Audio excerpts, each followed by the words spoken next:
ষষ্ঠ ব্যালন ডি'র পাইছে। ধুর, একটা বেশি হয়ে গেল। কি আর্জেন্টিনা কোপা আমেরিকা জিতে গেছে, মেসি ইন্টারন্যাশনাল ট্রফি পেয়ে গেছে। এই একটা দিকে পিছিয়ে রাখতাম মেসি, কি যাবো। হোয়াট দ্য হেল, এই 2021 সালের ব্যালন ডি'রটা মেসিই পাইলো। তোর সবচেয়ে সেরা পারফরম্যান্স ছিল। তাহলে কোপা আমেরিকাও জিতাইছে মেসি। তো মেসি আপনাদের কি পাবে? ইতালির কাহিনী তো বুঝলাম না, আরে বোধাই নাকি ওরা ইউরো তো চ্যাম্পিয়ন হইছস তোরা, ইউরোর মধ্যে বেলজিয়াম, ইংল্যান্ড, স্পেনের মতো বড় বড় পরাশক্তিরা হারাইলি, আর আমি ফিনালে সিমিটা যায় আর্জেন্টিনার কাছে 3 গোল খায়া বসছি। মানে আরেকটা ইন্টারন্যাশনাল ট্রফি দিয়ে দিবে মেসি, ভালোই লাগে না। আমার মনে হয় এবারে বিশ্বকাপটা আর্জেন্টিনাই জিতবে। না জিততে কোনো উপায় আছে? লোল ব্রো, এক্সডি ওটা কোপা ফিনালিসিমা না, বিশ্বকাপ ওখানে চুরি করা যায় না।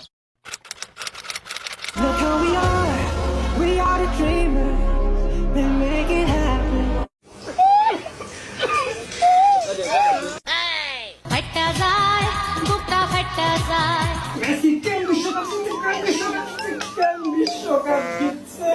The little boy from Rosario, Argentina. Messi বিশ্বকাপ তো জিতলো, সাথে আবার টুর্নামেন্ট সেরা বেস্ট প্লেয়ার পাইছে গোল্ডেন বল। টুর্নামেন্টের সেকেন্ড টপ স্কোরারও মেসি, এতটি গোল দিছে হালায়। Best dribbling